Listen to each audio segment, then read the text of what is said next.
Waalaikumsalam. Boleh minta waktunya sebentar? Boleh, silakan duduk. Ada apa Mbak? Itu ya ini Mbak Selvi ya? Iya. Betul. Ada apa? Saya ingin cerita, Bu. Oke. Mbak Selvi kesini mau cerita. Iya. Oke. Mau cerita apa Mbak? Akhir-akhir ini tuh saya merasa gagal, Bu, karena tidak mendapatkan nilai yang saya harapkan.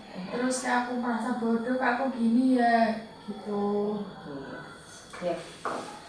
Sebelumnya terima kasih karena Mbak Selvi sudah bersedia untuk datang ke ruang BK untuk menceritakan apa yang Mbak rasakan. Nah, sebelumnya sudah pernah ikut konseling? Belum. Belum. Oke, Ibu jelaskan terlebih dahulu ya. Konseling ini adalah suatu proses pemberian bantuan yang dilakukan oleh seorang konselor atau guru BK. Di sini Ibu yang sebagai guru BK dan Mbak sebagai konseling dengan tujuan untuk mengentaskan permasalahan yang dialami konseling. Nah, dalam konseling ini ada beberapa asas Mbak. Yang pertama ada asas kemandirian. Jadi diharapkan Mbak Selvi ini nanti bisa secara mandiri mengemukakan apapun yang Mbak rasakan dengan jujur dan tanpa paksaan. Yang kedua, ada asas kesukarelaan. Tadi Mbak Selvi kesini apakah dengan sukarela? Iya. Ya. Nah, itu asas yang kedua. Terus asas yang ketiga yaitu asas kerahasiaan. Ini yang terpenting Mbak. Jadi apapun yang kita bahas di sini, nanti yang Mbak Selvi ceritakan ke Ibu itu akan menjadi rahasia antara Ibu dan Mbak. Paham? Paham. Oke. Tadi Mbak Selvi sudah cerita kalau Mbak merasa kecewa, betul ya, karena mendapatkan nilai di luar keinginan, di luar harapan, betul seperti itu. Oke. Terkait kasus yang Mbak ceritakan tadi, kita akan menjalani proses konseling Mbak. Proses konseling realita nanti dengan tekniknya WDEP, Once, Doing, Evaluation, and Planning. Nah, sebelumnya bisa diceritakan lebih lanjut Mbak mengenai permasalahan yang Mbak rasakan. Iya, keinginan saya tuh ingin menjadi anak yang pintar dan berprestasi, Bu. Karena keinginan orang tua bekerja untuk menyekolahkan saya dan memberi uang saku untuk saya. Oke. Kalau yang Mbak rasakan saat ini bagaimana? Kecewa. Mbak kecewa. Kecewanya? Karena itu nggak bisa dapat nilai yang diharapkan orang tua. Oke, baik Mbak. Tentu ketika sudah mendapatkan nilai yang tidak diharapkan, itu tetap akan ada rasa kekecewaan di hati, betul ya Mbak ya? Memang kok Mbak tahu dapat nilai yang kurang baik itu dari mana Mbak? Karena saya tuh setiap malam jarang belajar, Bu. Terus saya tuh sering main handphone. Maksudnya kok tahu Mbak Selvinya dapat nilai buruk itu dari mana? Dari hasil ulangan PTS. Oh, jadi waktu kemarin pembagian ulangan PTS itu ya Mbak ya? Oke, kemarin kan sekali kita sudah mengadakan PTS, hasilnya dibagi ke siswa. Jadi Mbak sudah mendapatkan lembaran hasilnya, dan ternyata hasilnya tidak sesuai yang Mbak harapkan. Terus Mbak bawa pulang gitu? Iya, terus orang tua tanya dapat nilai berapa, terus saya kasih nilainya, terus orang tua saya kecewa. Dibiayain bener-bener untuk sekolah, nggak bener-bener untuk belajar gitu loh, Bu. Oh gitu. Jadi orang tua Mbak Selvi kecewa setelah melihat laporan hasil nilai PTS Mbak Selvi. Benar seperti itu. Oke. Terus dulu. Jadi tadi Mbak Selvi menceritakan kecewa ya. Kecewa karena mendapatkan nilai yang tidak diharapkan. Tadi yang Mbak inginkan lantas apa? Saya ingin menjadi anak yang pintar, berprestasi, terus ingin ngebahagiain orang tua karena keinget perjuangan orang tua bekerja untuk membiayai persekolahan saya dan uang saku untuk saya. Oke, baik. Ini. Nah, terus kita coba Mbak Selvi ingat kembali. Tadi Mbak Selvi cerita mendapatkan nilai yang jelek. Nah, Mbak Selvi menganggap diri Mbak bodoh gitu. Ya Allah, merasa diri Mbak tidak mampu, merasa bodoh seperti itu ya. Nah, coba diingat-ingat kembali apa yang sudah Mbak Selvi lakukan sehingga mendapatkan nilai yang tidak diharapkan.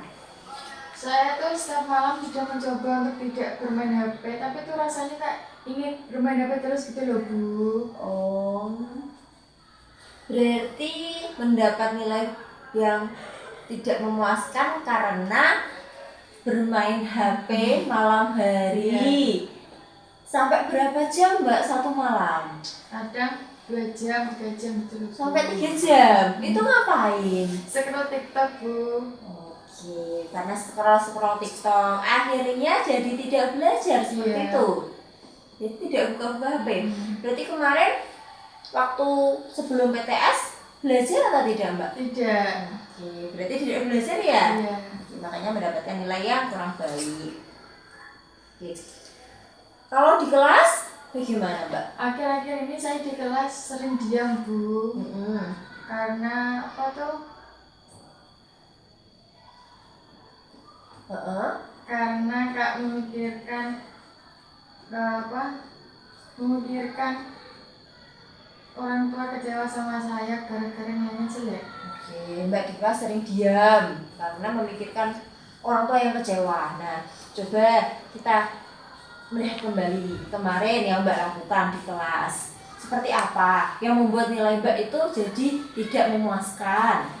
Saat pelajaran tuh saya sering diajak ngobrol sama teman saya gitu loh Bu. Saya udah mencoba buat mengabaikan, tapi rasanya nggak bisa untuk menolak gitu loh Bu. Rasanya ingin bicara terus sama teman. Oke, berarti kalau di kelas diajak ngobrol sama teman sebangku. Iya, makanya nggak fokus dalam pelajaran. Nggak fokus memperhatikan penjelasan dari guru ya, seperti itu ya. Iya. Oke. Oke, tadi Mbak sudah menceritakan masalahnya Mbak merasa kecewa nilainya buruk, nilainya tidak sesuai dengan yang Mbak inginkan. Karena kalau di rumah tuh main HP sampai berjam-jam, sampai 3 jam tadi ya. Kalau di sekolah malah ngobrol sama temennya. Oke. Apakah Mbak sudah mencoba untuk melakukan tindakan agar mendapatkan nilai yang baik? Sudah. Dengan cara apa? Dengan cara saya ketika malam hari bermain HP saya batasi dalam 1 jam. Ketika di kelas saya menasihati teman saya yang ingin berbicara dengan halus dengan berkata, nanti aja ya ceritanya, kalau udah istirahat aku mau fokus belajar dulu gitu. Oke. Tadi kan Mbak merasa gagal ya, merasa gagal mendapatkan nilai yang baik.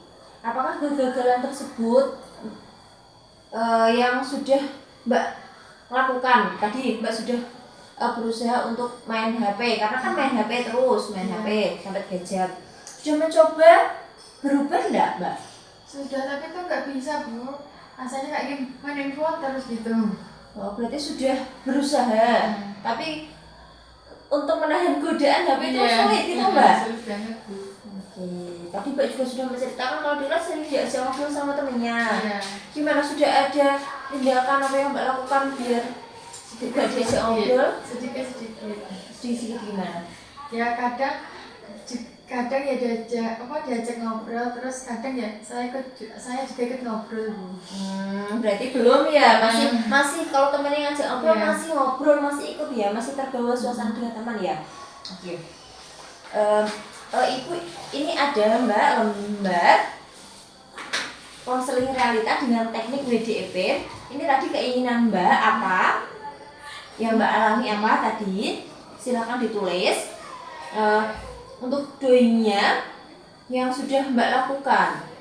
Kenapa kok bisa mendapatkan nilai yang buruk? Kenapa kok bisa merasakan kecewa itu kenapa? Apa yang sudah Mbak lakukan kemarin?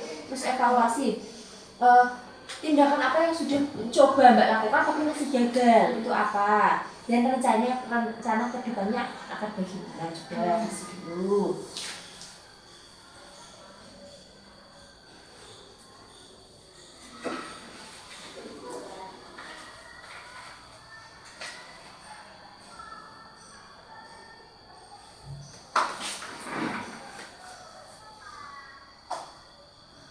Ini doingnya apa yang sudah Mbak lakukan?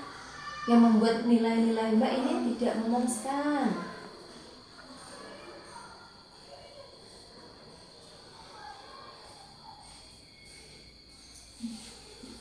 Ini apa Bu?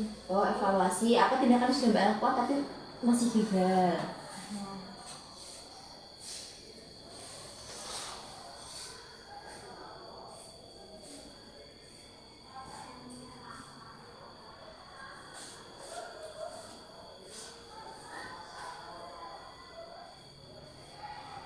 Oke, sudah? Ya. Sudah?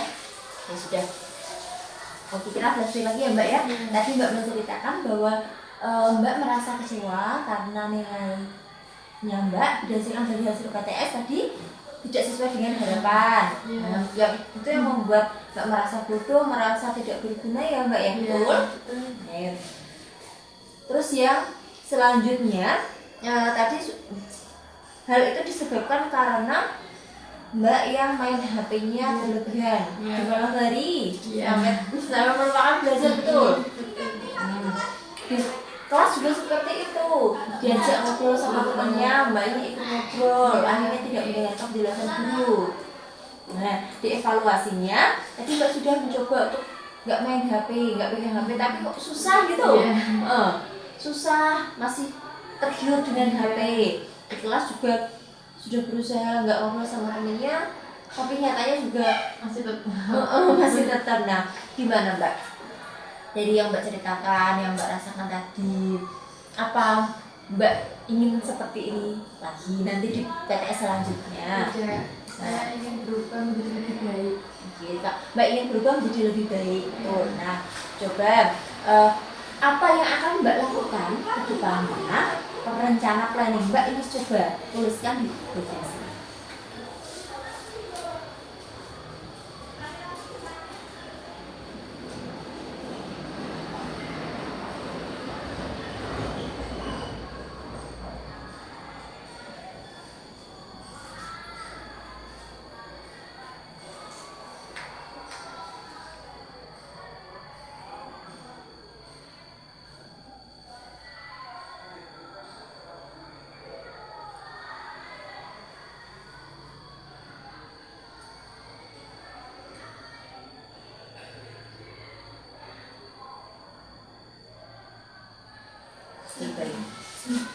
Begini ya Mbak Sylvia, yang Mbak katakan tadi Mbak merasa diri Mbak bodoh.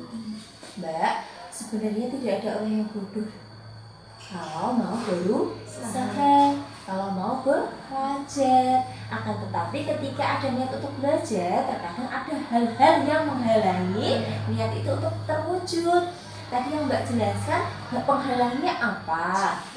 Bermain handphone, betul sekali. Nah, di sini Ibu sebagai konselor tidak akan bisa membantu Mbak, tidak akan bisa mengubah sifat Mbak, tidak akan bisa mengubah nilai Mbak kalau tidak Mbak sendiri yang mengubahnya. Nah, jadi ini harus dari diri Mbak sendiri. Paham ya? Nah, ini Mbak sudah menyampaikan, sudah menuliskan planning atau rencana ke depannya. Coba dibaca. Saya akan membatasi ketika saya bermain HP.